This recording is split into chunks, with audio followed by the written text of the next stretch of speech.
This is so important, that the way, which is now, is Jesus, and that's the way that we're supposed to go in. He said, I am the door.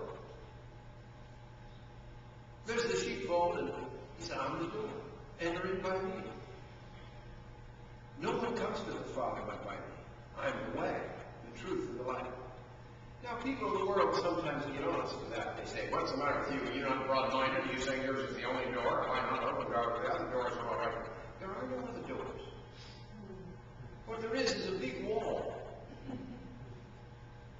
with one door. Other images that people make is a great gulf with one bridge. Or a great gap between earth and heaven and one ladder. That's an image that Jesus used when he was talking to Nathaniel. He's the way. The way from earth to heaven. The way from darkness to light. And we're to be in him. And Hebrews talks about that in chapter 10, verses 19 and 22. It says, we have then, brothers, complete confidence through the blood of Jesus in entering the sanctuary. We can come into the presence of God. We have complete confidence. In the time of the Old Covenant, remember now, there are two covenants. The time of the Old Covenant, you didn't dare go in there. Nobody dared go in there. The high priest only. And even then only once a year. And even then only with the blood of the sacrifice. But when Jesus died on the cross, that veil was ripped in two from top to bottom. And Hebrews says we now have a living way. A new and living way, which he has opened for us. A living opening through the curtain. That is to say, his flesh. His flesh was the veil. God came to earth, but he was veiled in flesh. It's in one of our Christmas carols, veiled in flesh that God had seen. And now through the veil of his flesh, torn for us, we come to the Father. I am the door, he said. Come to the Father but by me. Now, does this mean that we are saying that all of the people are damned? No, we're not saying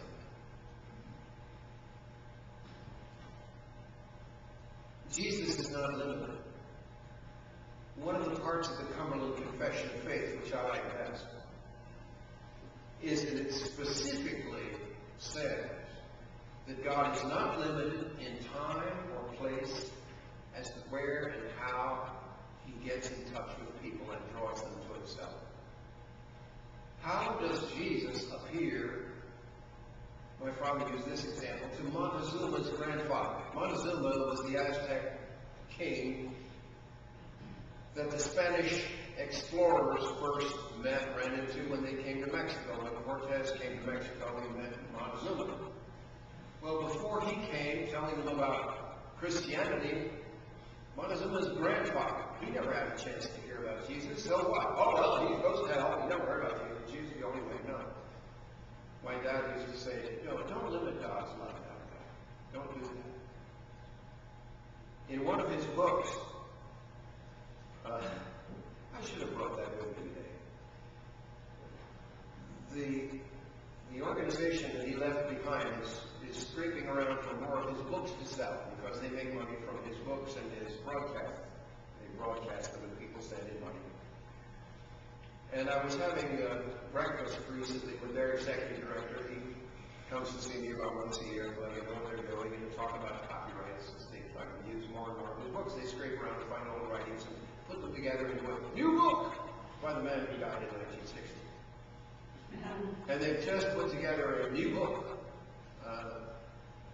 on Thessalonians, which is really transcribed sermons that he preached. And it's clearly just transcribed sermons. It's not something that he wrote.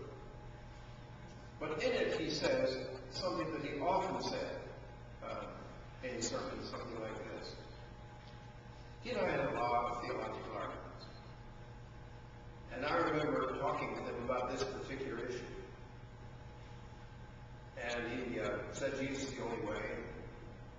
But in this sermons of Thessalonians, he says at one point, I was talking to a young man recently about this subject. And the issue of Gandhi came up. And I pointed out to him that Gandhi had said in one of his writings, I have considered the claims of Christ and I have rejected them. And then the young man said to me, but did he reject Christ? Or did he reject a false Christ who was presented to him?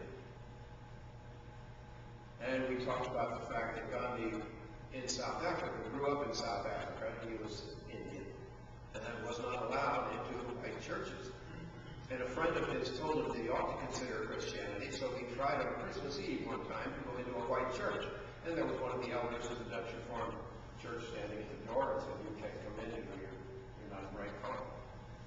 Well, I don't think it's fair to say that Gandhi rejected the claims of Christ. He rejected a church that did not show the love of Christ, did not show that God loves all people.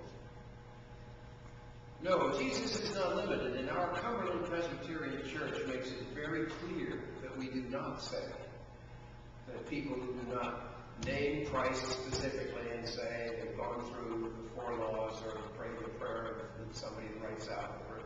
We can't say that those people are all dead. Not at all.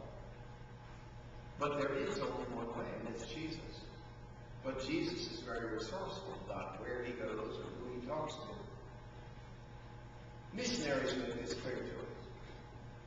Bill Scott has told me stories, some of which got into the book about his mission work that I was privileged to type out for him, transcribe. It's really his book. He and Joyce talking about their work, and I just transcribed it.